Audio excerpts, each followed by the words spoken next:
আমরা প্রথমে গুণনা সম্পর্কে আলোচনা করি। এখানে লেখা আছে গুণনা অর্থ নাকের বাঁশি, অর্থাৎ নাকের বাঁশি থেকে শব্দ করা।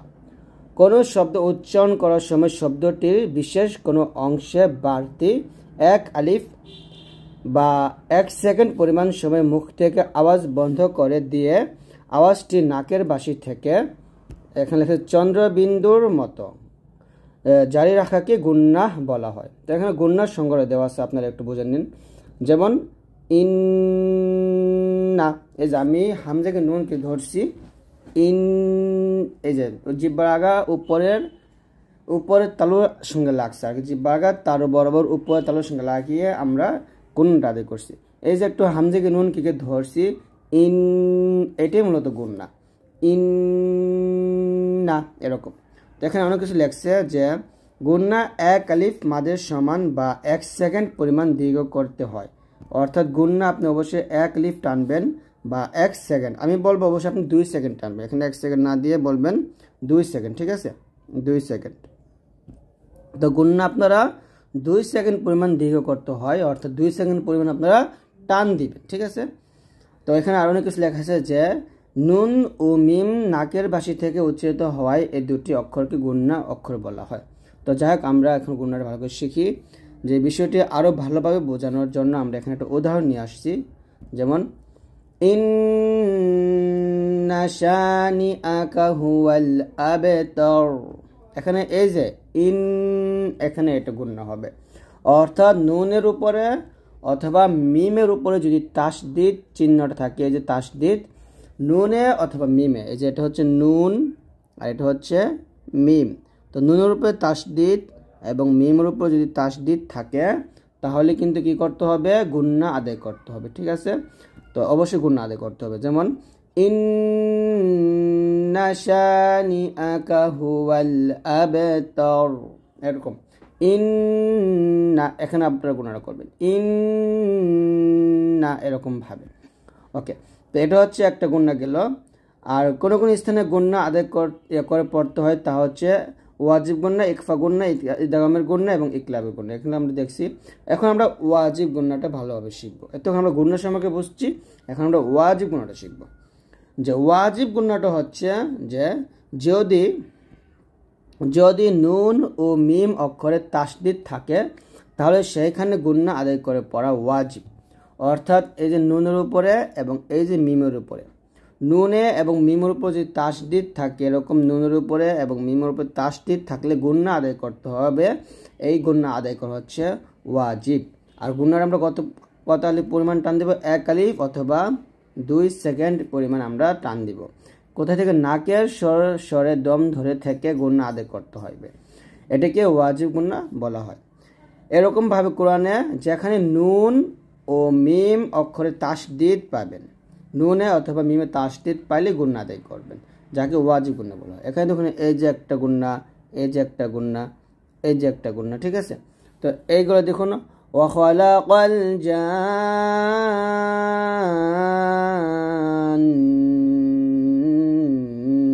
মিন মারিজিম মিন নার। এখানে যে কটা দিছে, উদাহরণ দিছে, এগুলো কিন্তু একটাও ইকফা গুণনা না, এগুলো একটা ওয়াজিব গুণনা না। এটা হলো নুন সাকিনের পর মিম আসছে, এটা ইদগাম গুণনা। এখানে নুন সাকিনের পর নুন, এটাও ইদগাম গুণনা। তো যাক, এটা সহজভাবে বোঝানোর জন্য দেওয়া হয়েছে যে নুনে অথবা মিমের উপরে, নুনের উপরে অথবা মিমের উপরে তাসদিদ থাকলে, এই নুন মিম অথবা নুনের উপরে তাসদিদ থাকলে কি করতে হবে, গুণনা আদায় করে পড়তে হবে, ঠিক আছে। এটা আপনার মনে রাখবেন। এখন আসেন ইকফা ইদগাম ইকলাবের গুণনা। তো ইকফা ইদগাম ইকলাবের গুণনা নুন ও মিম সাকিনের সাথে সম্পৃক্ত হওয়ায় 28 থেকে 33 নং লেসনগুলোতে ইকফা ইদগাম ইকলাবের গুণনার সম্বন্ধে আলোচনা করা হলো। তো যাক, আমরা এখানে একটু দেখি যে নুন সাকিন পড়ার নিয়ম। যে এই যে এটাকে মূলত বলা হয় নুন সাকিন, নুনের উপর সাকিন আসছে, এটা হচ্ছে নুন সাকিন। তো নুন সাকিন অক্ষরের উপরে যখন সাকিন, এই যে সাকিন দেওয়া হয় তখন তাকে নুন সাকিন বলে। অর্থাৎ এটা হচ্ছে নুনের উপর আমি সাকিন দিলাম, এটাই নুন সাকিন, ঠিক আছে। তো সাকিনটা আপনি এরকম দিতে পারেন, এই যে এরকম দিতে পারেন, সমস্যা নেই। এটা হচ্ছে মূলত নুন সাকিন। তো নুন সাকিনকে আমরা 4 ভাবে গণনা করতে পারি এবং তানভিনকে সাথে তানভিনকে গণনা করা যায়। তো এখানে বিশেষ করে নুন সাকিনের পরিচয়টা এখানে দেওয়া হয়েছে। যেখানে নুন সাকিন আছে সেখানে কোনো না কোনো নিয়ম আছে, এটা খুব ভালো করে রাখেন। যেখানেই নুন সাকিন আছে সেখানে কোনো না কোনো নিয়ম আছে, অর্থাৎ গুণনার নিয়ম আছে। তো নুন সাকিনের ইকফা গুণাটা আমরা শিখি যে নুন সাকিনের ইকফা গুণনা। তো ইকফা অর্থ হলো গোপন করা বা গোপন করে পড়া। আর নিম্নে 15টি অক্ষর যদি নুন সাকিনের বামে থাকে তাহলে নুন সাকিনের উচ্চারণ গোপন করে গুণনা সহ করে পড়তে হবে। অর্থাৎ বাংলাতে আমরা অনেকটা এই যে অনুস্বরের মতো আমরা গুণনাটা আদায় করব। তো 15টা হরফ কি? এই যে নুন সাকিনের ইকফার হরফ হলো 15টি অক্ষর। এই যে তা, তা, সা, দাল, জাল, সিন, শিন, স, দত, ত, জ, কফ, কাফ, জিম, জা, ফা। এই 15টা হচ্ছে ইকফার হরফের মানে এই 15টা ইকফার হরফ। তো যখন নুন সাকিনের পর এই 15টা হরফ আসবে তখন আমরা কি করব? গণনা করব। কিসের মতো? বাংলাতে একটু অনুস্বরের মতো আমরা গণনাটা আদায় করব। তো এখানে কীভাবে গণনাটা করা হবে সেটা এখানে একটু বোঝানো হয়েছে। এখানে দেখুন নুন সাকিনের পর কি আসছে? তা আসছে। তো নুন সাকিনের পর এখানে তা আসার কারণে আমরা এখানে কি করব? গণনা করব। আং তা এরকম হয়েছে, আং এরকম বলতে হবে, আং তা। ঠিক আছে? তো আমরা যদি আরো উদাহরণ দেখি, যেমন এখানে দেখুন فأنذرتكم نارا تلظى। এখানে নুন সাকিনের পর কি আসছে? জাল আসছে। আর এখানে তানবিনের পর কি আসছে? তা আসছে। তো নুন সাকিন তানবিনের পরে যদি ইকফার হরফ 15টা, আমরা যে 15টা হরফ একটু আগে দেখাইছি, এই যে এখানে এই 15টা হরফ যদি আসে নুন সাকিন তানবিনের পর, তাহলে বাংলাতে আমরা অনুস্বরের মতো গণনাটা আদায় করব। ফা আং, এই যে দেখুন ফা আং, আর অবশ্যই 2 সেকেন্ডের মধ্যে টান দিবেন। ফা আং যারতুকুম নারং তালাযা, এরকম গুণাটা আদায় হবে। ঠিক আছে? তো হচ্ছে আমাদের ইকফা গুণা গেল। এখন নুন সেকেন্ডে ইদগম গুণা। ইদগম অর্থ হলে মিলিয়ে পড়া। যদি র, নুন, মিম, ওয়াও, ইয়া এবং হচ্ছে লাম এই 6টি অক্ষর নুন সাকিনের বামে থাকে তাহলে এই অক্ষরগুলোর উপর তাসদিদ দিয়ে আমরা গণনা করব। এখানে অনেক কিছু লেখা আছে, আপনারা একটু নিজেরা পড়ে নিন। তো আমি এখানে বোঝাই যে ইদগম আবার 2 প্রকার। এক হচ্ছে ইদগমে বাগুন্না, বাগুন্না সহ বা ইদগম গুন্না, ইদগম, আর হচ্ছে বেলা গুন্না। অর্থাৎ বাগুন্না মানে হচ্ছে গুন্না হবে হবে, আর বেলা গুন্না মানে হচ্ছে গুন্না হবে না। ঠিক আছে? এটা আপনি মনে রাখবেন। তো ইদগমে বাগুন্না হরফ হলো 4টা, নুন, মিম, ওয়াও, ইয়া, এই 4টা হচ্ছে ইদগমে বাগুন্না হরফ। আর র আলাম হচ্ছে গুন্না সারা ইদগম করতে হয়, এটা হলো গুন্না সহ। এই 4টা হচ্ছে গুন্না সহ, আর এই 2টা হচ্ছে গুন্না সারা। ঠিক আছে? গুন্না সারা পড়তে হবে। তো আমরা উদাহরণ দেখি, এখানে অনেক কিছু লেখা আছে, আপনি একটু পড়ে নিন। যেমন এখানে দেখুন জাযাআম, মিমের পর আমরা তাসদীদ দিয়ে গুণাটা করব। জাযাআম, এই মিমকে রকে ধরবে, রর পরে তাসদীদ আমরা রকে মিলাবো, তবে গুণ হবে না। র আলাম আসলে গুণ হয় না, আর মিম নুন ওয়াও ইয়া আসলে গুণ হয়। জাযাআম মির রাব্বিকা আতাআন হিসাবা। তো এখানে আম গুণ হবে, আর মির এটা মিলায় পড়বো, এখানে গুণ হবে না। এখানে দেখুন রব্বিকা মিন আন, এখানে দেখুন মানে কি বলছে যে এটা জাযা আম মিন বলা যাবে না, মির বলতে হবে, মিমকে রকে ধরছে। ঠিক আছে? আবার বলি আমি, জাযা আম মির রাব্বিকা আতাআন হিসাবা। তো আরটা দেখুন জাযাআম, একইভাবে গুণ হবে, জাযাআম মির রাব্বিকা, অর্থাৎ উচ্চারণ সঠিক উচ্চারণ এখানে দেওয়া হয়েছে। এটা হচ্ছে ভুল উচ্চারণ, এটা হলো সঠিক উচ্চারণ। জাযাআম মির রাব্বিকা আতাআন হিসাবা। তো এরকমভাবে আমরা গণনা করবো। এখানে অনেক কিছু দেওয়া আছে, যে এই যে এখানে এটা মানে বোঝানো হয়েছে, এখানে মিমকে নুনকে ধরবে না, মিমকে রকে ধরবে, এরকম কিছু বোঝানো হয়েছে। তারপর আরেকটি গুরুত্বপূর্ণ বিষয় হলো নীল মিম গুন্না সহ ইদগমে অক্ষর হওয়ায় বাংলা উচ্চারণ একটি ড্যাশ ও চন্দ্রবিন্দু দিয়ে, মানে এখানে বোঝানো হয়েছে আর কি বাংলা উচ্চারণ কীভাবে হবে সেটাই। যাই হোক, আমরা এখন শিখব ইদগম ব্যতিক্রম নিয়মগুলো। যেমন নুন সেকেন্ডের পর ইয়া আসছে, ইয়া এই চারটে শব্দ, এই চারটে শব্দ যদি কোরআন মাজিদে পান আপনারা, এই চারটে শব্দতে গুণ্য হবে না। দুন ইয়া, বুন ইয়া নুন, সিন ওয়া নুন, তিন ওয়া নুন, এই চারটে শব্দ কখনো গুণ্য করা যাবে না, মনে রাখবেন, গুণ্য হবে না। এটা বলে ইজহার মুতলাক বলে, ঠিক আছে। তো এখন শিখব নুন সাকিনে ইকলাব গুন্না। আর ইকলাব অর্থ হলো পরিবর্তন করা। ইকলাব অর্থ কি? ইকলাব অর্থ পরিবর্তন করা। আর ইকলাবের হরফ একটা, তা হচ্ছে শুধু বা। তো যখন নুন সাকিনে তানবিনের পর ইকলাবের হরফ বা আসবে, তখন আমরা সেটাকে মিম সাকিনে পরিবর্তন করে নিয়ে গুন্না সহ পড়ব, অর্থাৎ নুন সাকিনটা অনেকটা মিম সাকিনের মতো হয়ে যাবে। আমি উদাহরণ চলে যাই, যেমন এখানে ওয়া আম্মা মান বাখিলা ওয়াস্তাগনা, এখানে ওয়া আম্মা মান, এটা রং, মান না, বলতে হবে মাম, ঠিক আছে, গুণ্য করতে হবে। অর্থাৎ এই নুনটাই ছোট্ট একটা মিম দ্বারা পরিবর্তন করে গুণ্য করতে হবে। ওয়া আম্মা মান বাখিলা ওয়াস্তাগনা, এরকম ভাবে, এটা হলো ইকলাব গুণ্য। তারপর নুন সেখানে ইজহার হচ্ছে যা এই ছয়টা হরফ হামজা, গইন, আইন, খ, হা, হা, এই ছয়টা হরফ যখন নুন সেকেন্ডের পর অথবা তানবিনের পর আসবে, তখন গুণ্য হয় না, এখানে স্পষ্টভাবে বলতে হবে। ফা আম্মা মান, আম এটা ওয়াজিব গুণ্য, মান এটা স্পষ্ট। ফা আম্মা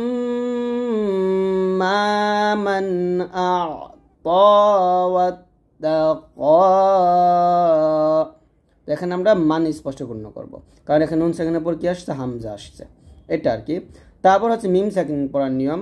মিম অক্ষরের উপর যদি সাকিন থাকে এরকম, তখন তাকে বলা হবে মিম সাকিন, অর্থাৎ মিমের উপরে সাকিন থাকলে ওটা কি মূলত মিম সাকিন বলা হয়। আর মিম সাকিনের পর যদি মিম আসে, এখানে দেখুন যে মিম সাকিনের পর যদি বা আসে তখন গুণ্য হবে, ঠিক আছে। আর মিম সাকিনের পর মিম আসলে গুণ্য হবে। আমি উদাহরণ চলে যাই, যেমন তারমিহিম, এই যে মিম সাকিনের পর বা আসছে, এখানে হিম গুণ্য হবে। তারমিহিম বিহিজারাতিম মিন সিজ্জিল, এই যে তারমিহিম, এটা হলো মিম সাকিন ইকফা গুণ্য, মিম সাকিনের পর বা আসছে। হিজারাতিম এটা হলো ইদগাম গুণ্য, আর মিং এটা হলো ইকফা গুণ্য, ঠিক আছে। তারমিহিম বিহিজারাতিম মিন সিজ্জিল, এটা। আরেকটা হচ্ছে যখন মিম সাকিনের পরে কি আসবে? মিম আসবে, মিম সাকিনের পর মিম আসলে গণ্য হবে। এই যে মিম সাকিনের পর মিম আসলে আমরা তাসদিদ দিয়ে মিলে গণ্য করবো। এখানে উদাহরণ দেয়নি, যদিও লেসন 27 দিয়ে দিছে। তো এগুলো হচ্ছে মিম সাকিনের পর মিম আসলে গণ্য হয়। আর ইজহার হচ্ছে মিম সাকিনের পর বা মিম, এই যে ইজহার অর্থ স্পষ্ট করা।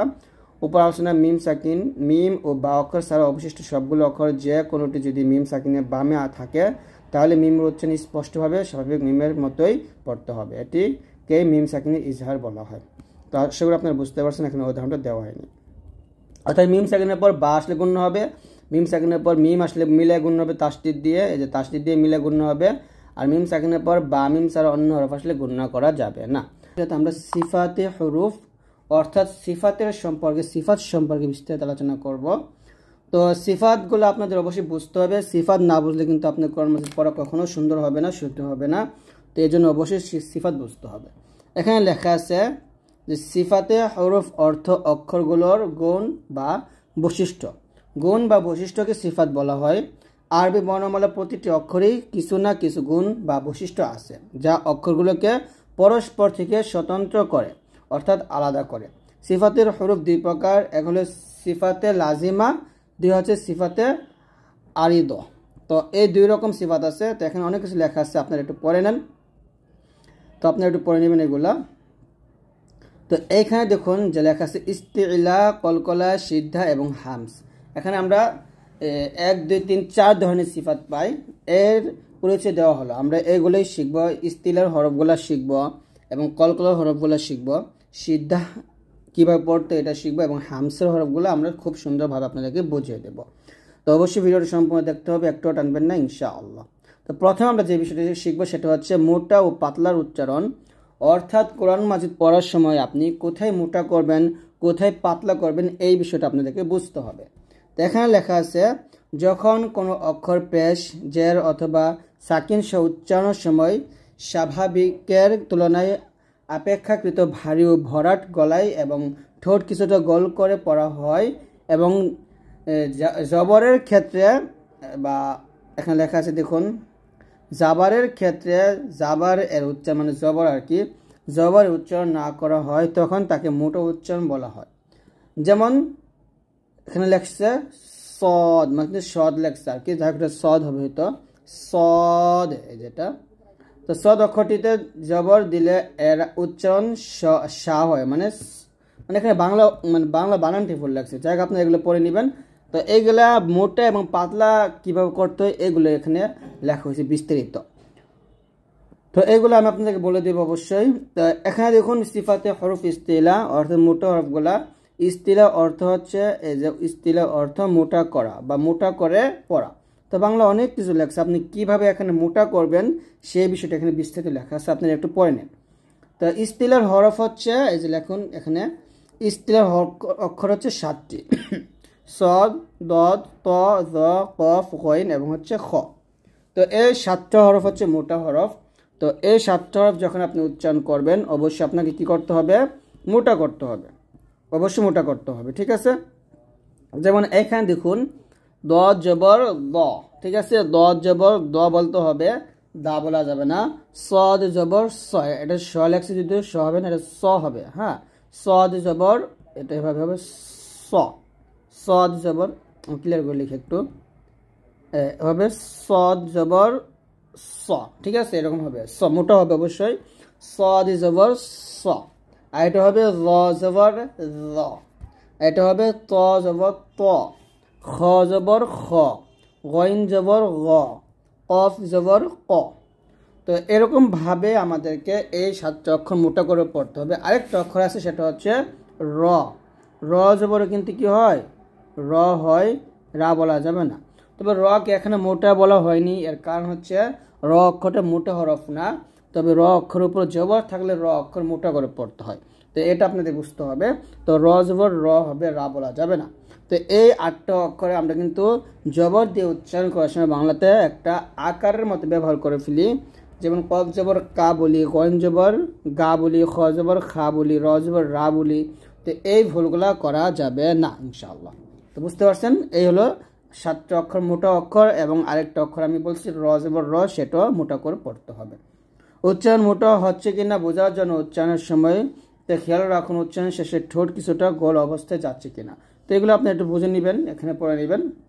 তো আমরা যদি এখানে যদি দেখি যে মোটা অক্ষরগুলো কিছু উদাহরণ দেখুন এখানে দেওয়া আছে, যেগুলো লাল চিহ্ন আছে আমি আবার লাল উপরে দিচ্ছি, এই লালগুলো সব কিন্তু মোটা হবে। সি না কিন্তু সই হবে। সিরাতাল্লাযীনা আন'আমতা আলাইহিম, গায়রিল বলা যাবে না, গায়রিল মাগযুবি আলাইহিম ওয়ালাদ-দাল্লিন।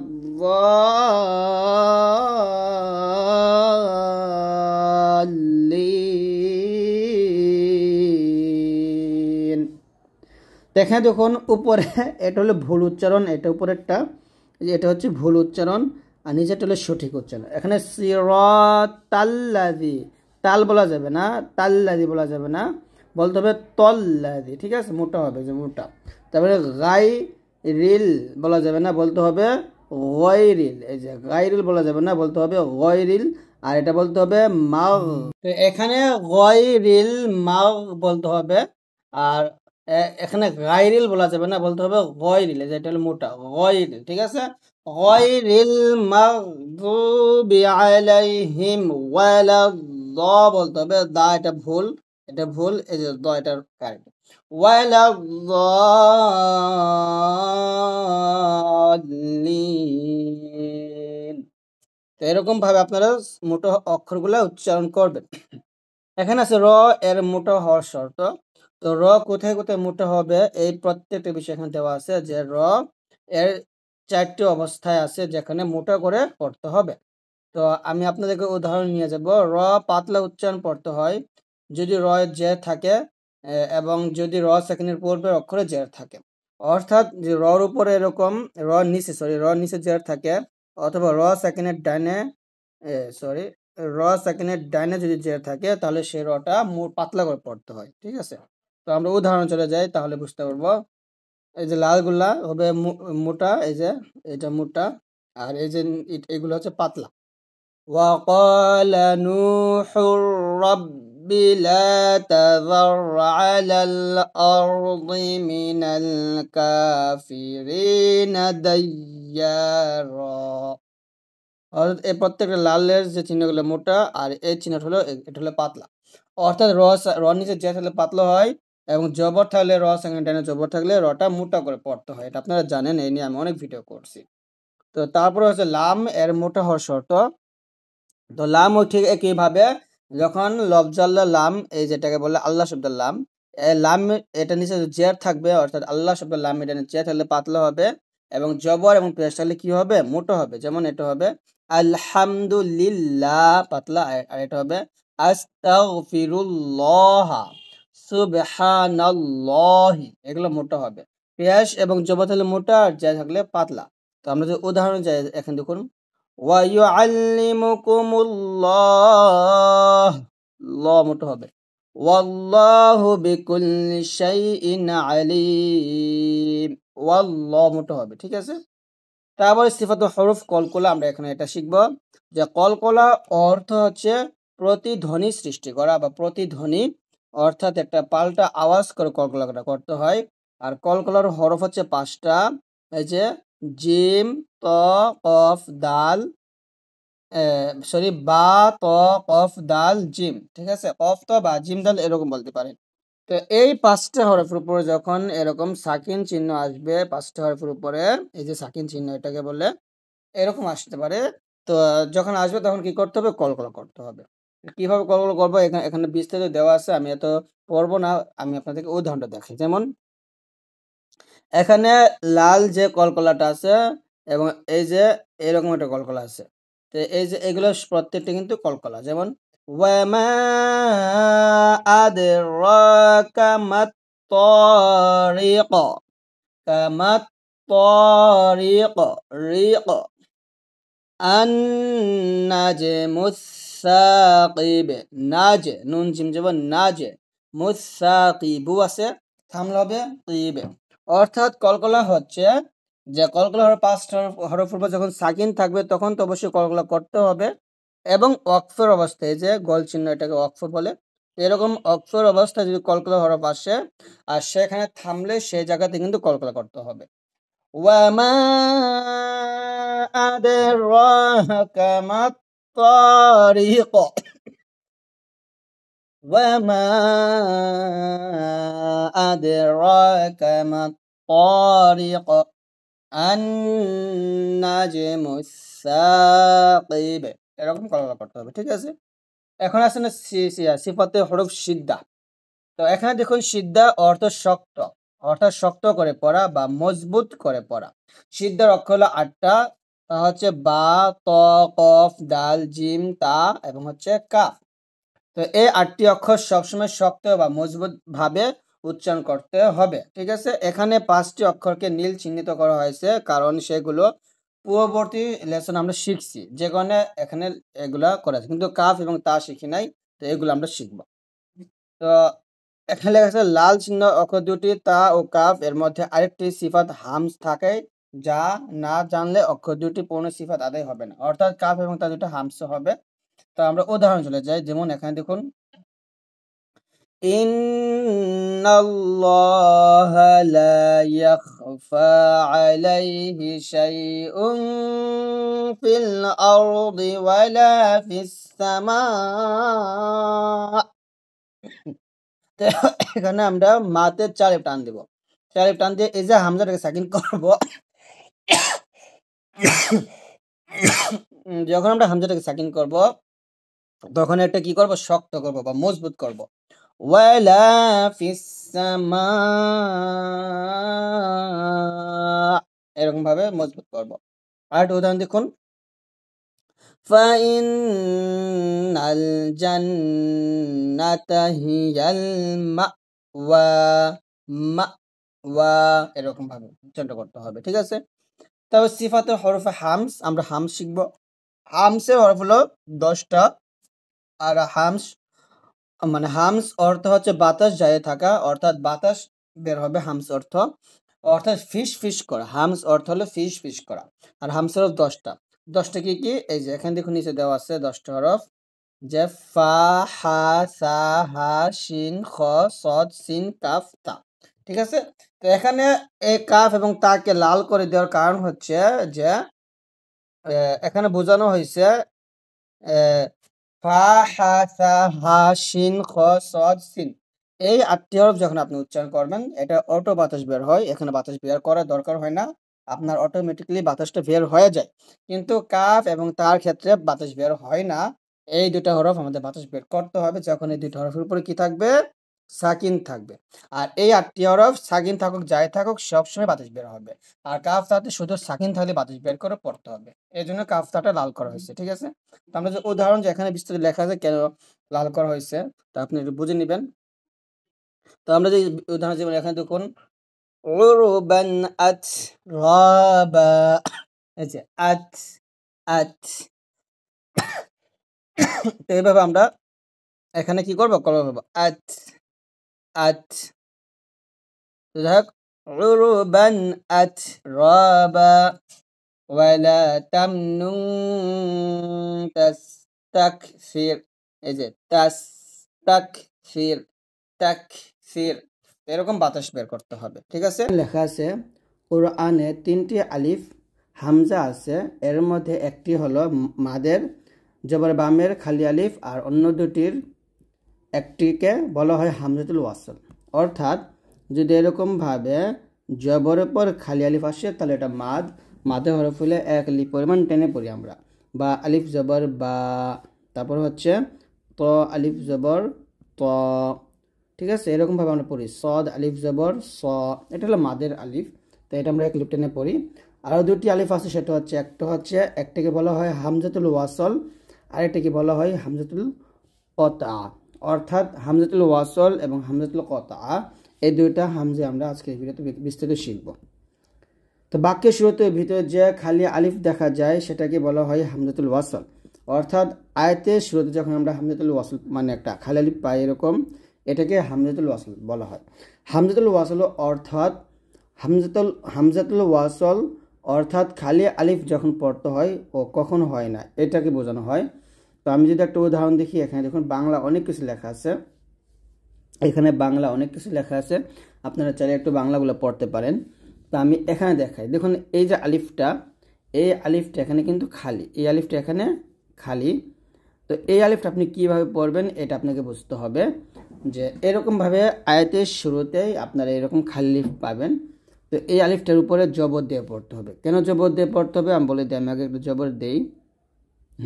তো জবর দিলাম, তো জবর দিয়ে পড়তে হবে, এর কারণ হচ্ছে পরের হরফটা কিন্তু লাম, ঠিক আছে। তো এরকম আয়াতের শুরুতে যদি খালি আলিফ থাকে, হ্যাঁ আয়াতের শুরুতে থাকলে, এবং সেই আলিফটার উপরে জবর পেশ বা নিচে যে না থাকলে পরের হরফটা আপনি তাকাবেন এই পরের হরফটা লাম আছে কিনা। যদি লাম থাকে তাহলে আলিফ উপরে জবর দিয়ে পড়বেন, তাহলে বলবেন এখন আলহামদুলিল্লাহি রাব্বিল আলামিন। তো এই যে একটা হামজা, এই হামজাটা এখানে পড়া যাবে না, ঠিক আছে। তো এখানে আমরা আল বলবো, আলহামদুলিল্লাহি রাব্বিল, এই বাগে আমরা এই লামকে ধরবো, রাব্বিল আলামিন। সো এটা হলো আলিফ, হ্যাঁ এই আলিফটা আমরা এখানে পড়বো না। তো যাই হোক, তো আয়াতের শুরুতে এরকম যদি খালি আলিফ থাকে আর সেই পরের হরফটা যদি লাম থাকে, এরকমভাবে লাম থাকে, তাহলে আলিফের উপরে কি দিতে হবে? জবর দিয়ে লামের সাথে মিলিয়ে পড়তে হবে। আর আলিফের উপরে জবর আসলে সেটা হামজা হয়ে যায়, এজন্য এটাকে হামজাতুল ওয়াসল বলা হয়েছে। তো এখানে আমরা আলহামদু বলবো। এখানে দেখুন আমরা পড়ি আলহামদুলিল্লাহ। আবার হলুদ হামজাটি দেখুন সেটিও হামজাতুল ওয়াসল, কিন্তু আয়াতের মধ্যবর্তী থাকার কারণে বাংলা উচ্চারণটি খেয়াল করুন, সেখানে এই বাগিয়ে বিল হয়ে গেছে, ঠিক আছে। বি, এই যে বি সরাসরি লাম সাকিনের সাথে মিলিত হয়েছে, হলুদ হামজার উচ্চারণ হয়নি। এটাই এখানে বোঝানো হয়েছে যে এইখানে এই যে এই আলিফটা উচ্চারণ করব না, আমরা এখানে এই আলিফটাই পড়তে পারবো জবর দিয়ে, কিন্তু এই আলিফ আমরা এখানে পড়বো না, ঠিক আছে। এটা আপনারা আশা করি বুঝতেই পারছেন। তারপরে এখানে লেখা আছে আয়াত শুরুর খালি আলিফে জের জবর নাকি পেশ ধরে পড়বেন, এই বিষয়টা আমরা এখানে দেখব। দেখুন এখানে দেখুন আলিফের মানে আয়াতের শুরুতে নম্বর 1 যদি খালি আলিফের পরে লাম থাকে, হ্যাঁ এই যে খালি আলিফের পর লাম থাকে, যদি খালি আলিফের পরে লাম থাকে তাহলে আলিফকে জবর ধরে পড়তে হবে, ঠিক আছে। খালি আলিফের পর লাম থাকলে আলিফকে জবর দিয়ে পড়তে হবে। পাশের আয়াতটি দেখুন, এই যে এটা যে এখানে আলিফের জবর যে বেশ কিছু নেই, পরে হরফে লাম থাকার কারণে আমরা আলিফের উপরে জবর দিয়ে পড়বো, ওই যে আগের মতোই আমরা এখানে জবর দিব। তাহলে জবর দিলে কি হবে, হামজাকে র-কে ধরে ফেলবে, এই র-টাকে ধরবে।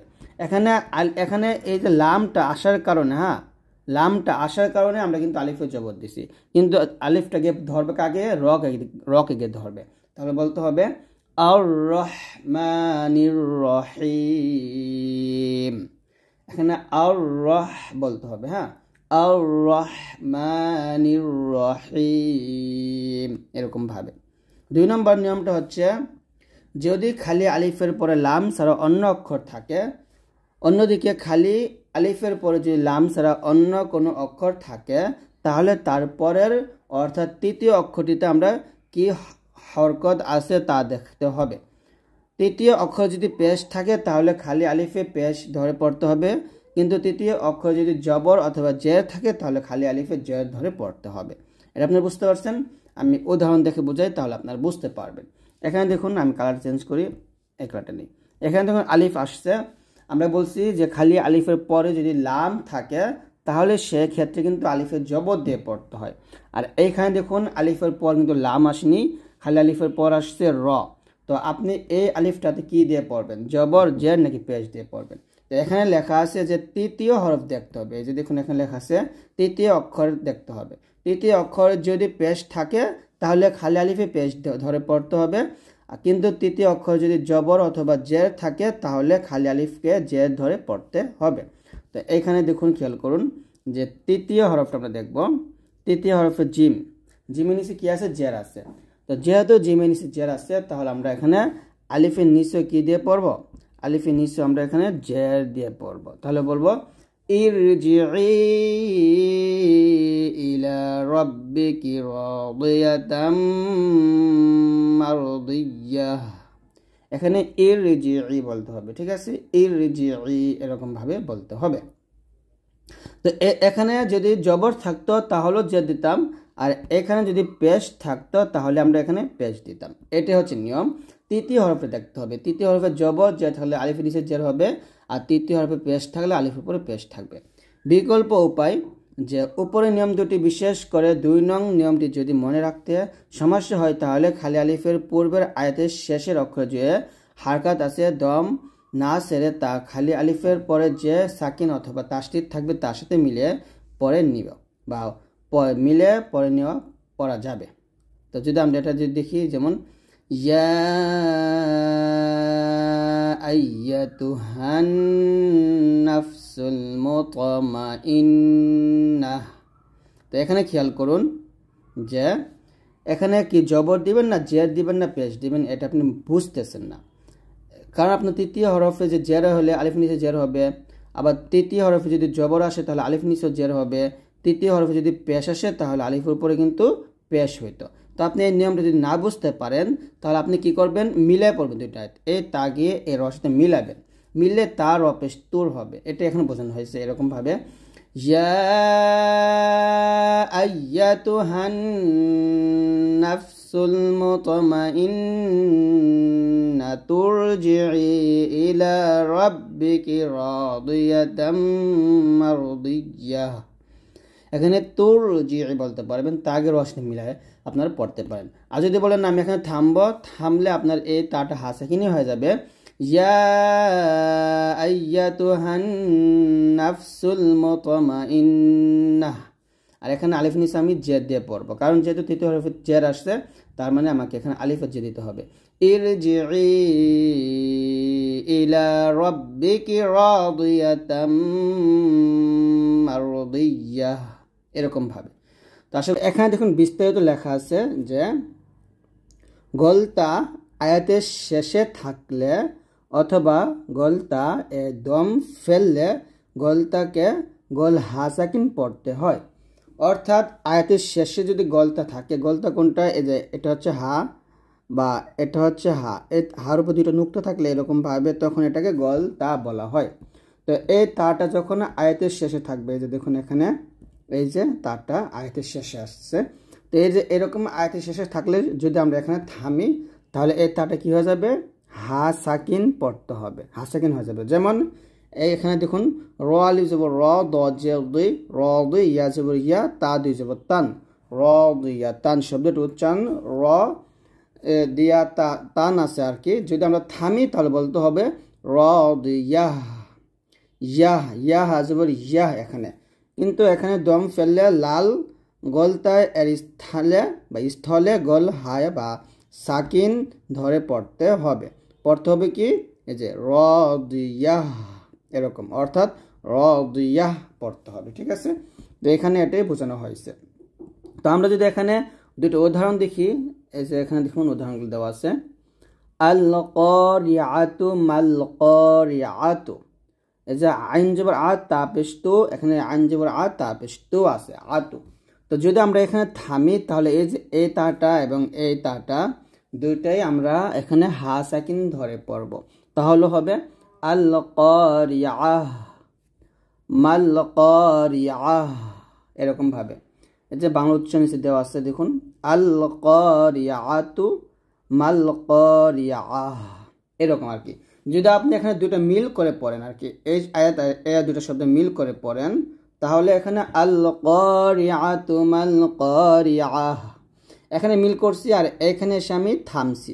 এখানে থামার কারণে এখানে আমি তাটা হা সাকিন করছি, আর এইখানে আমি কি করছি, তাটা মিলাই পড়ছি, মানে তার উচ্চারণ করছি। আর যদি আমি দুই জায়গায় থামতাম তাহলে এখানেও হা সাকিন করবো, আবার এইখানেও হা সাকিন করবো, তাহলে বলবো আল ক্বারিআহ মাল ক্বারিআহ, এরকম ভাবে আমরা মিলে তাটাকে হা সাকিন করে ফেলবো। তো এই যে একইভাবে আল ক্বারিআহ মাল ক্বারিআহ, এই যে দুইটা শব্দ এখানে বাংলা উচ্চারণ এখন হা সাকিন দিয়ে লেখছে। তো আপনারা এটা ভালো করে বুঝে নেন, কোরআন মাজিদের মধ্যে যদি তা আসে আর তার জায়গায় যদি আমরা ওয়াকফ করি বা থামি তাহলে সেটা হা সাকিন ধরে পড়তে হবে। তো এখানে অনেক কিছু লেখা আছে, আপনারা একটু পড়ে নেন, যা আমি বুঝেছি ওইগুলো এখানে বিস্তারিত লেখা আছে। তারপর হচ্ছে নুনে কুতনি পড়ার নিয়ম। নুনে কুতনি হচ্ছে যে কোরআনে কিছু স্থানে শব্দের অথবা আয়াতের শেষে এরকম একটা নুন থাকে, অর্থাৎ নুনে জের দেখা যায়, অর্থাৎ এই নুনের নিচে সবসময় কি থাকবে, জের থাকবে বা জের দেখা যায়। এই চিহ্নটির নাম হচ্ছে নুনে কুতনি। যখন কোনো শব্দ বা আয়াতের শেষে তানভিনের লেসন নম্বর হচ্ছে এখানে দেওয়া আছে, তানভিনের পরবর্তী শব্দে বা পরবর্তী আয়াতের শুরুতে খালি আলিফের পর সাকিন অথবা তাসদিদ থাকে, তখন এর আগে ও পরেও শব্দে বা আয়াত মিলে পড়ার প্রয়োজন হলে তানভিনের অদৃশ্য নুন সাকিন উঠিয়ে দিয়ে নুনে একটি জের দিয়ে পড়তে হয়। আচ্ছা, এখানে অনেক কিছু লেখা আছে, আমি আপনাদেরকে এখান থেকে আমি উদাহরণগুলো বুঝিয়ে দিই। যে এখানে দেখুন ইলা রাব্বিকা ইয়াউমা ইযিন আল মুস্তাকর, এখানে দেখুন নুনে কুতনি নাই, ঠিক আছে। এখানে কি আসছে, তানভিনের দুইটা জের আসছে। তো এই যে এই তানভিনের দুই জেরের মধ্যে কিন্তু একটা নুনে কুতনি বা নুন সাকিন, নুনের নিচে জের একটা কি আছে, গোপন আছে। এখানে আয়াতটির আসল রূপ হলো যে লাল নীল, এই যে তানভিনের পরে হলুদ খালি আলিফ এবং তারপর হলুদ সাকিন থাকায় তানভিন ভেঙে নুনের নিচে জের ধরে হলুদ সাকিনের সাথে মিলিয়ে পড়তে হবে। তো এই যে আমরা যদি এখানে যাই, এইখানে দেখুন যে এখানে যে তানভিনে দুইটা জের ছিল, এই দুইটা জেরের জায়গায় আমরা এখানে একটা জের দিছি এবং একটা নুনের নিচে জের দিয়ে দিছি। তো এটা হচ্ছে আমাদের হাফিজে যে কোরআন মাজিদ, আমাদের হাফিজে কোরআন মাজিদের ঠিক এরকম থাকবে। আর এটা থাকবে হচ্ছে আমাদের উসমানী কোরআন, অর্থাৎ সৌদি আরবে যে কোরআন মাজিদ আছে, সৌদি আরবে কোরআন মাজিদের এইরকম থাকবে। অর্থাৎ হাফিজে কোরআনে নুনে কুতনি দেওয়াই থাকবে, এটা সহজ। আর সৌদি আরবে কোরআনে নুনে কুতনি দেওয়া থাকবে না, তো এটা আপনাকে এভাবে বুঝতে হবে। তো যাই হোক, আমরা আমাদের নিয়মে শিখি, কারণ আমরা তো আর সৌদি আরবে কোরআন পড়বো না। তো এইভাবে যদি আসে তাহলে ইলা রাব্বিকা ইয়াউমাইযিনিল মুস্তাকর, ইয়াউমাইযিনিল এ নুন গে ধরবে এই লামকে, ইয়াউমাইযিনিল মুস্তাকর, মুস্তাকর, এরকম ভাবে আমরা নুনটা লামের সাথে গিয়ে মিলাবো। এটা হচ্ছে আয়াতের মাঝে আসলে। আর যদি আয়াতের শেষে আসতো, যদি এইখানে আসতো নুন কুতনি একটা, তাহলে এটা পরে নিয়ম হচ্ছে যদি আপনি থামেন তাহলে নুন কুতনি পড়ার দরকার নাই। আর যদি আপনি মিল করে পড়েন তখন এরকমভাবে মিল করে পড়বেন, নুন কুতনি পড়তে হবে। এটা হচ্ছে আয়াতের শেষে আসলে, ঠিক আছে।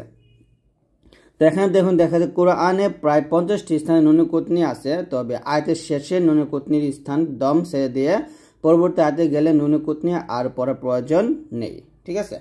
আচ্ছা গেল। তো আমরা যদি হুমাজাতে পাই ওয়াইলুল লিকুল্লি হুমাজাতিল লুমাজাহ, তারপর আল্লাযী জামাআ মালাউ ওয়া আদ্দাদা, এরকম করি। এখানে কিন্তু একটা নুন কুতনি আছে। তো যদি আমি এখানে মিলাই পড়তাম তাহলে বলতাম এরকম ওয়াইলুল লিকুল্লি হুমাজাতিল লুমাজাতিনিল্লাযী জামাআ মালাউ ওয়া আদ্দাদা, তখন নিল্লাযী বলতাম। এটাই, যদি দম ধরেন তাহলে পড়ার দরকার নাই, আর না ধরলে মিলাই পড়লেই মানে নুন কুতনি পড়তে হবে। তো এখন শিখব আমরা এমালা পড়ার নিয়ম।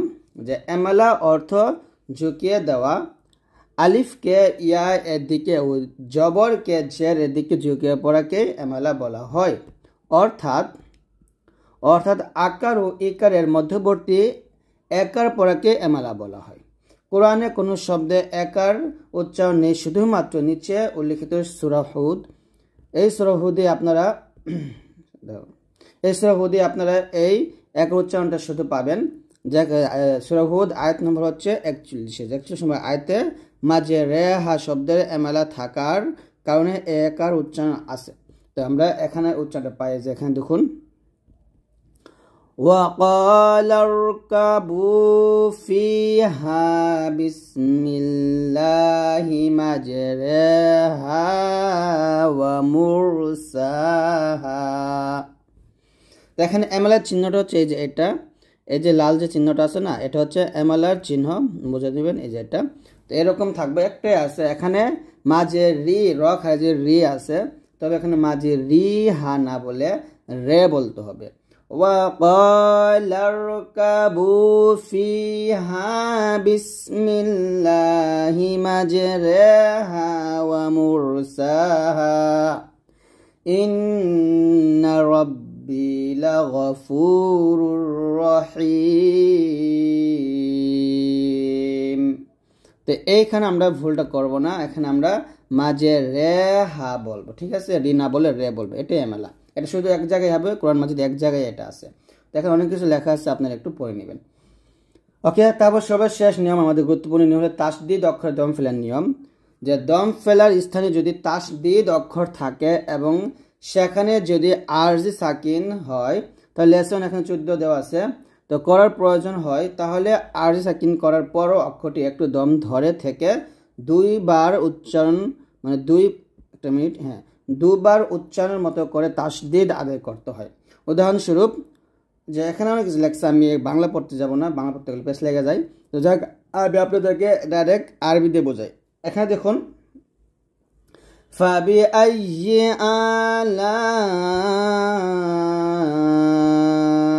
রাব্বিকুমা তুকাযযিবান।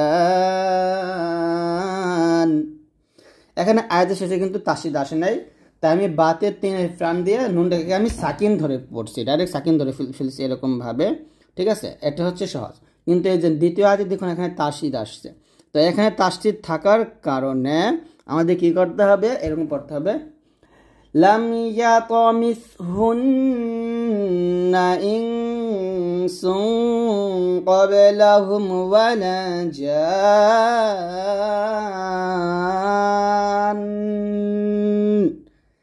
এখানে যা নুন আছে, নুন দুই পেশ নুন, তবে আমরা এখানে যদি থামি তাহলে যাতে আমরা 4 টানবো, 4 টান দিয়ে নুনে গিয়ে ধরবো, নুনকে ধরে একটু গুণ না আদায় করবো। যেহেতু এখানে নুন আসছে আর নুনের উপর তাসদিদ আসছে, তাই আমরা এখানে কি করব, গুণ না করব।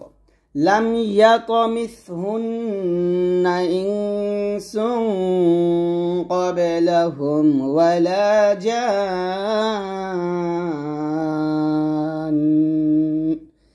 এরকম ভাবে তো তাসদিদ আসলে একটু জোর ধরে জোর দিয়ে পড়তে হয় আর কি, এটাই। ওয়াকফ বা বিরতির চিহ্ন। তো ওয়াকফ অর্থ বিরতি বা থামা।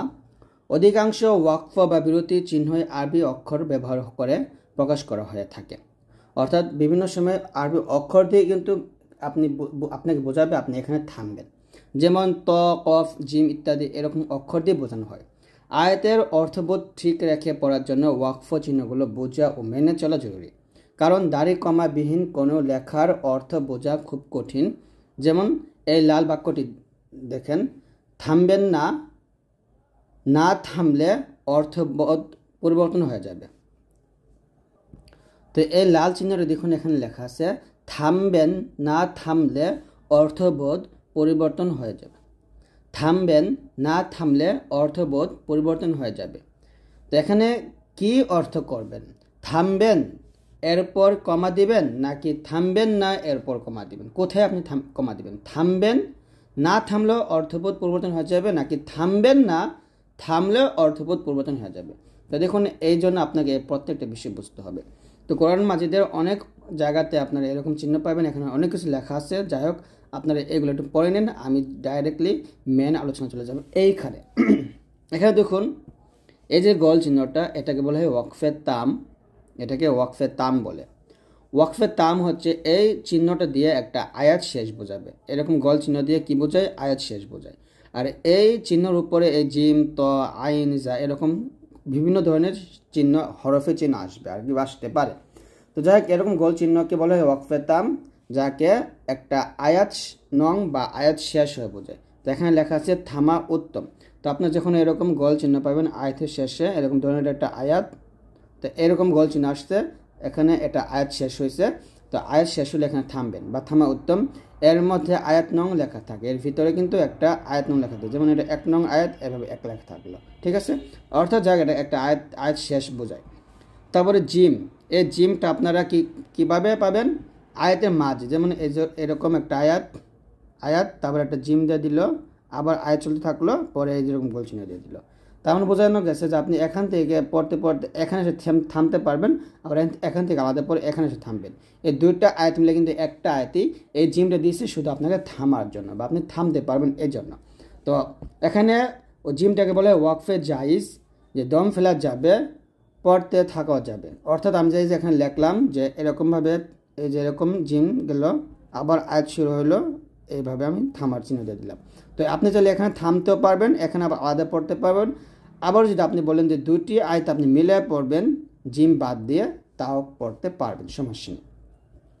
তারপর হচ্ছে তকে বলে ওয়াকফে মোতলাক, দম ফেলা উত্তম, দম না ফেলে পড়া যাবে। একইভাবে জিমের মতোই এরকম গোল চিহ্নের উপরে আইন থাকলে এটাকে বলে ওয়াকফে রুকু। রুকু আপনারা তো জানেনই, রুকু কোরআন মাজিদের মধ্যে প্রত্যেকটা সূরাতেই থাকে। যেমন সূরা বাকারাতে 40টা রুকু আছে, আয়াত হলো 256 এরকম। তো এই যে এরকম রুকু থাকে, হ্যাঁ, রুকু প্রত্যেক সূরাতে 1 রুকু 2 রুকু এরকম থাকে। তো যখন এরকম গোল চিহ্নের উপরে আইন থাকবে তখন ওটাকে বলা হবে রুকুর আয়াত। ওটা হচ্ছে রুকু, এখানে 1 রুকু বা 2 রুকু শেষ হয়েছে এরকম বোঝাবে। তো এইখানে অবশ্যই থামতে হবে, দম ফেলা উত্তম। এখানে মিলা পড়া যাবে না, অন্য আয়াতের সাথে মিলা পড়া যাবে না। যেমন ধরেন এরকম আসছে একটা আয়াত, এরকম একটা আয়াত আসছে, এই যে এরকম গোল চিহ্ন আসছে, এরকম আইন আসছে, বেশ এখানে থেমে যাবেন। তারপর এই আয়াতটা আবার আলাদা পড়বেন। এই দুইটা আয়াত মিলা পড়া যাবে না, ঠিক আছে? এটা এখানে বোঝানো হয়েছে। তারপর হচ্ছে যা হচ্ছে ওয়াকফে মুজাওয়াজ, থামা যাবে তবে না থামাই ভালো। অর্থাৎ এখানে বলছে থামা যাবে। যেমন ধরেন এটা একটা আয়াত, যা আসছে আবার চলতে গেছে, এখানে আমরা গোল চিহ্ন দিয়ে তাম দিয়ে শেষ করছি। তো এই দুইটা আয়াত, এই দুইটা বাক্য আপনার মিলায় পড়বেন, এখানে না থেমে মিলায় পড়বেন, সেটা ভালো। তবে এখানে থামা যাবে সেটাও বলা হয়েছে, ঠিক আছে? তারপর হচ্ছে কফ এবং ফা। কফ ফাকে ওয়াকফে আমর বলা হয়, থামার নির্দেশ করে, থামা ভালো। অর্থাৎ এরকম চিহ্ন থাকলে ধরেন জায়গা নেই কোথায় বোঝাবে, এখানে বোঝায়। ধরেন একটা আয়াত, তারপর এরকম একটা কফ ফা আসলো, কফ ফা, তারপর আবার আয়াত চলতে থাকলো, এখানে এসে আবার শেষ হলো। তো এখানে আপনারা কি করে যাবেন, থামবেন, থেমে আবার এটা আলাদা পরে আবার এখানে এসে থামবেন, ঠিক আছে, এটাই বোঝানো হয়েছে। সিন কাফ তাহা সাক্তা, এই সাক্তার নিয়মটা হচ্ছে দম না সেরে 1 সেকেন্ড নীরব থেকে আবার পরে যেতে হবে। তো এই সাক্তা নিয়ে আমি অনেক ভিডিও করছি, আপনারা সাক্তা লিখে সার্চ করেন পেয়ে যাবেন। তো তারপর আমি বোঝাবো একটু পরে। তারপর হচ্ছে ওয়াও কফ ফা তা, মানে ওয়াকফ, এটাকে ওয়াকফই বলা হয়। এটাও ঠিক একইভাবে সাক্তার মতোই পড়ব। সাক্তা যদি 1 সেকেন্ড নীরবতা পালন করেন, এখানে আপনারা 2 সেকেন্ড করবেন, 2 সেকেন্ড, ঠিক আছে, মানে সাক্তা থেকে একটু বেশি করতে হয়। আর এই যে এই চিহ্নটা বলা হয় ওয়াকফে নবী সাল্লাল্লাহু আলাইহি ওয়াসাল্লাম, এরকম চিহ্ন থাকবে নবী সাল্লাল্লাহু আলাইহি ওয়াসাল্লাম বলে এইখানে অবশ্যই থামবেন। নবী সাল্লাল্লাহু আলাইহি ওয়াসাল্লামের এই চিহ্নতে অবশ্যই থামতে হবে, মিলে পড়া যাবে না। তারপরে এরকম 3-3-6টা ফোঁটা পাবেন আপনারা। 3-3-6 ফোঁটাকে বলা হয় ওয়াকফে মুআনাকা, ওয়াকফে মুআনাকা। এটা আপনারা কি করবেন, অতএব চিহ্নের মধ্যে 3-3-6 ফোঁটা, এটাকে ওয়াকফে মুআনাকা বলে। প্রথম 3 ফোঁটার কয়েক শব্দের পর আরও 3 ফোঁটা থাকে, যে কোনো এক স্থানে থামতে হবে। অর্থাৎ আপনি যে কোনো এক জায়গায় থামবেন আর এক জায়গায় মিল করে পড়বেন। কীভাবে পড়বেন সেটা বুঝিয়ে দেব। তারপর হচ্ছে সদ লাম ইয়াকে ওয়াসলে আল আউলা বলা হয়, আগের পরের বাক্যে মিলে পড়া ভালো হয়, দুটো মিলে পড়বেন আর কি। তারপর কফকে বলে ওয়াকফে, মানে ইলা আলাই বলা হয়, এখানে থামিয়া বা থেমে পড়বেন বা থেমে যেতে পারেন। সদকে বলা হয় হচ্ছে ওয়াকফে মুরক্খজ, এখানে কি করবেন, থামা উচিত বা থামা প্রয়োজন, ঠিক আছে। তবে এই যে মিম, এই মিমকে বলে ওয়াকফে লাজিম। এখানে দেখুন প্রত্যেকটা এক কালার হলো কিন্তু মিমটা কিন্তু একটু লাল দিয়ে লাগছে, তার মানে এটা গুরুত্বপূর্ণ, এটাকে ওয়াকফে লাজিম বলে। যখন আপনারা মিম পাবেন অবশ্যই দম ছেড়ে দিতে হবে। ধরেন একটা আয়াত শুরু হয়েছে এরকমভাবে একটা আয়াত শুরু হয়েছে, এখানে একটা মিম চলে আসছে, এরকমভাবে একটা মিম চলে আসছে, আবার আয়াত শুরু হয়েছে, আবার এরকম ওয়াকফ আসছে, আবার আয়াত শুরু হয়েছে, আবার এরকম ওয়াকফের উপর মিম আসছে। ধরেন আমি এখানে ওয়াকফের উপর মিমটা দিব, এই যে ওয়াকফের উপর এরকম মিম আসছে। তো এই যে মিম আসছে বা শুধু মিম বা এই যে ওয়াকফের তামের উপর মিম, যেভাবে মিম আসুক না কেন আপনাকে থামতে হবে। তো এরকম মিম থাকলে তাকে বলা হবে ওয়াকফে লাজিম, অবশ্যই দম ছেড়ে দিতে হবে, মিলিয়ে পড়া যাবে না। লাম আলিফ থাকলে ওয়াকফে আলাই বলা হয়, দম ফেলা যাবে না, তবে ওয়াকফে তামের উপর থাকলে দম ধরা যাবে। যেমন এখানে ধরুন এটা একটা ওয়াকফের চিহ্ন, মানে এটা একটা আয়াত, মাঝখানে এরকম লাম আলিফ আসছে, আবার এরকম আয়াত শুরু হয়েছে, তারপর ওয়াকফে তাম আসছে, উপরে লাম আলিফ আসছে, আবার এরকম ওয়াকফ শুরু হয়েছে, এখানে একটা ওয়াকফে তাম আসছে। তো একটা পর নিয়ম হচ্ছে এখানে আপনাকে এই আয়াত আর এই আয়াত, দুইটা আয়াত আপনাকে মিলায় পড়তে হবে। আপনি এখানে দম ধরে, মানে এখানে এই আয়াতটা একা পড়তে পারবেন না, কারণ এখানে শুধু লাম আলিফ আসছে। লাম আলিফ থাকলে আপনাকে মিলায় পড়তে হবে। এখানে এসে আপনি থামতে পারেন, যেহেতু উপরে লাম আলিফ আসছে, ওয়াকফে তামের উপর আসছে।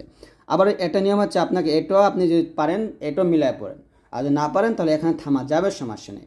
শুধু লাম আলিফ থাকলে থামা যাবে, আর এরকম থাকলে অবশ্যই সেখানে থামে যাবেন, ঠিক আছে। তো এই হলো যেগুলো আমাদের ওয়াকফের চিহ্নগুলো। যেমন আমি যদি এখানে সাক্তা বিবরণটা আমি বলছিলাম যে সাক্তা, এই যে সাক্তা কীভাবে আমরা ধরবো, এখানে দেখুন সাক্তের একটা উদাহরণ দিছে, ওয়াকিলা মান রক, এই যে সিন কাফ তাহা সাক্তা, এই যে, ঠিক আছে। তো এটা আমরা কীভাবে বলবো, যে এখানে ওয়াকিলা মান রক, এই শব্দ দুটো আমি একসাথেই পড়ব, শুধুমাত্র মান, এখানে এসে আমি থেমে যাব। থেমে কি করব, আমি 2 থেকে 1 সেকেন্ড পরে রক এই উচ্চারণটা করবো। যেমন ওয়াকিলা মান রক, এটা মাঝখানে যে আমি থেমে গেছি, তার মানে এই না আমি আমার শ্বাস ফেলে দিয়েছি, শ্বাস কিন্তু আমার ঠিকই ছিল, নিঃশ্বাস ছিল, শুধুমাত্র আমি একটু আওয়াজটা অফ করে ফেলছি। এটা হলো সাক্তা। ওয়াকিলা মান রাক, তো কোরআন মাজিদের মধ্যে এরকম 4 জায়গায় সাক্তা ধরতে হয়, তো আপনারা একটু বুঝে নেবেন। তো এই হচ্ছে আজকের এই ভিডিওটি। তো আশা করছি আজকের এই ভিডিওটা আপনারা খুব ভালোভাবে ওয়াকফ ধরার নিয়মকানুনগুলো খুব ভালোভাবে বুঝতে পারছেন। তো আমি যদি এখানে পড়ি, ইকরা বিসমি রাব্বিকাল্লাযী খলাক, এই যেখানে জিম চিহ্ন আসছে, ওয়াকফে তামের উপর জিম চিহ্ন আসছে, যদি আমি এখানে থামি কফটা কিন্তু সাকিন হয়ে যাবে, খলাক এরকম। তারপরে খলাকাল ইনসানা মিন আলাক, এখন আমরা থামবো। ইকরা ওয়া রাব্বুকাল আকরাম। এই যে এখানে দেখুন ওয়াকফে তামের উপর লাম আলিফ আসছে। তো এটা নিয়ম হচ্ছে আপনি এখানে থামতে পারবেন, তবে মিলা পড়া যাবে এরকম ইকরা ওয়া রাব্বুকাল আকরামুল্লাযী আল্লামা বিল কলম, এরকম মুল্লাযী বলতে পারেন। তো আপনি থামবেন, যেহেতু তামের উপর আসছে থামা যাবে। তবে আল্লামাল ইনসানা মা লাম ইয়ালাম, এখানে দেখুন তো আসছে। তো এরকম আসলে আপনারা থামতে পারবেন, কোনো সমস্যা নেই। ওয়াকফ ধরার নিয়ম বা কীভাবে থামতে হয় এই বিষয়গুলো যদি না জানি তাহলে কিন্তু আমাদের থামার জন্য যে জায়গাগুলো আছে সেই জায়গাগুলোতে কিন্তু আমরা ভুল করব। আর ভুল করলে কিন্তু আপনার অর্থের পরিবর্তন হবে। তো এই জন্য আপনাদেরকে সবারই এই ওয়াকফ ধরার নিয়মগুলো খুব সুন্দরভাবে বুঝতে হবে। তো এখানে লেখা আছে নিঃশ্বাস ও আওয়াজকে শেষ করিয়া পড়ার নাম হচ্ছে ওয়াকফ। তো এই যে একটা চিহ্ন, দুইটা চিহ্ন এই যেগুলো দেওয়া আছে, তো ওয়াকফ চিহ্নকে দায়রা বলে। দায়রার উপর মিম থাকিলে, দায়রা বিহিত মিম থাকিলে, অর্থাৎ যদি এরকম দায়রা ওয়াকফ এরকম গোল চিহ্ন থাকে, এর উপর মিম থাকতে পারে আবার এরকমভাবে, অথবা এরকম শুধু মিম থাকলে সেইখানেও আপনাকে থামতে হবে, অর্থাৎ ওয়াকফ করতেই হবে। একে ওয়াকফে লাজেম বলে। এখানে বলা হয়েছে যদি এই যে এটাকে এখানে বলা হয়েছে দায়রা, এটাকে অনেক সময় বলা হয় তাম, ওয়াকফে তাম বলে, এটা নাম হচ্ছে ওয়াকফে তাম। তো এই ওয়াকফে তামের উপর যখন মিম থাকবে অথবা শুধু এরকম মিম থাকবে, ওয়াকফে তামের উপর মিম থাকলে অথবা শুধু মিম থাকলে সেইখানে কিন্তু থামতে হবে, যাকে বলা হয় ওয়াকফে লাজিম। তারপর হচ্ছে এরকম ত আসতে পারে, ত, জিম, জা, সদ, সদ লাম ইয়া, কফ, ফা, কফ, এবং ওয়াকফে তামের উপরে লাম আলিফ এবং শুধু ওয়াকফে তাম আসলে এইগুলো আপনারা থামতে পারেন, আবার মিলেও পড়তে পারেন। ঠিক আছে, তো এগুলো থামা যাবে। এগুলো এখানে লেখা আছে ত, জিম, তারপর হচ্ছে জা, সদ, তারপর হচ্ছে সিলে, এটাকে সিলে বলে, তারপর হচ্ছে কফ, ফাঁকে বলে কিফ, তারপর কফ, দায়রার উপর লাম আলিফ থাকিলে, শুধু দায়রা থাকিলে, এই যে দায়রার উপর লাম আলিফ অথবা শুধু দায়রা থাকিলে ওয়াকফ করা না করা উভয়টাই চলে। শুধু লাম আলিফ থাকিলে ওয়াকফ করা নিষেধ। তো এখানে আমি বুঝে দিচ্ছি, যদি এইগুলো থাকে, অর্থাৎ এই যে দায়রা বা ওয়াকফের তামের উপর যদি এরকম মিম থাকে, হ্যাঁ আমি ভালো করে লিখি এখানে, এই যে দায়রা অথবা ওয়াকফের তামের উপর এরকম মিম থাকলে সেখানে থামবেন, এখানে থামতে হবে। আর এই যে এইগুলাতে এই সবে আপনারা থামতে পারেন, আবার মিল করে পড়তে পারেন। এই যে এখানে দেখছেন, এই যে এটাতে থামা যাবে, এটাতে অবশ্যই থামতে হবে, অবশ্যই। এই যে এরকম থাকলে অবশ্যই থামতে হবে। আর এইগুলাতে আপনি থামতে পারেন, আবার মিলাইও পড়তে পারেন। তবে এরকম থাকলে সেখানে থামা যাবে না, সেখানে মিল করে পড়তে হবে। এইটা এখানে বোঝানো হয়েছে। তার মানে এখানে ওয়াকফে ধরার নিয়ম হলো তিনটা বোঝানো হয়েছে। এক হলে মিম থাকলে অথবা শুধু মিম থাকলে থামা যাবে না, থামা যাবে, সেখানে মিল করে পড়া যাবে না। আর এরকম এগুলো থাকলে জিম, জা, সিন, সদ, এরকম এগুলো থাকলে তাহলে সেখানে থামাও যাবে বা মিল করে পড়া যাবে। আর লাম আলিফ থাকলে সেখানে থামা যাবে না, সেখানে মিল করেই পড়তে হবে। তো নিম্ন ওয়াকফ কয়েকটি মেসাল দেওয়া হয়েছে, যেমন আমরা এখান থেকে মেসাল মানে হচ্ছে উদাহরণ, আয়াহসাবু আল্লান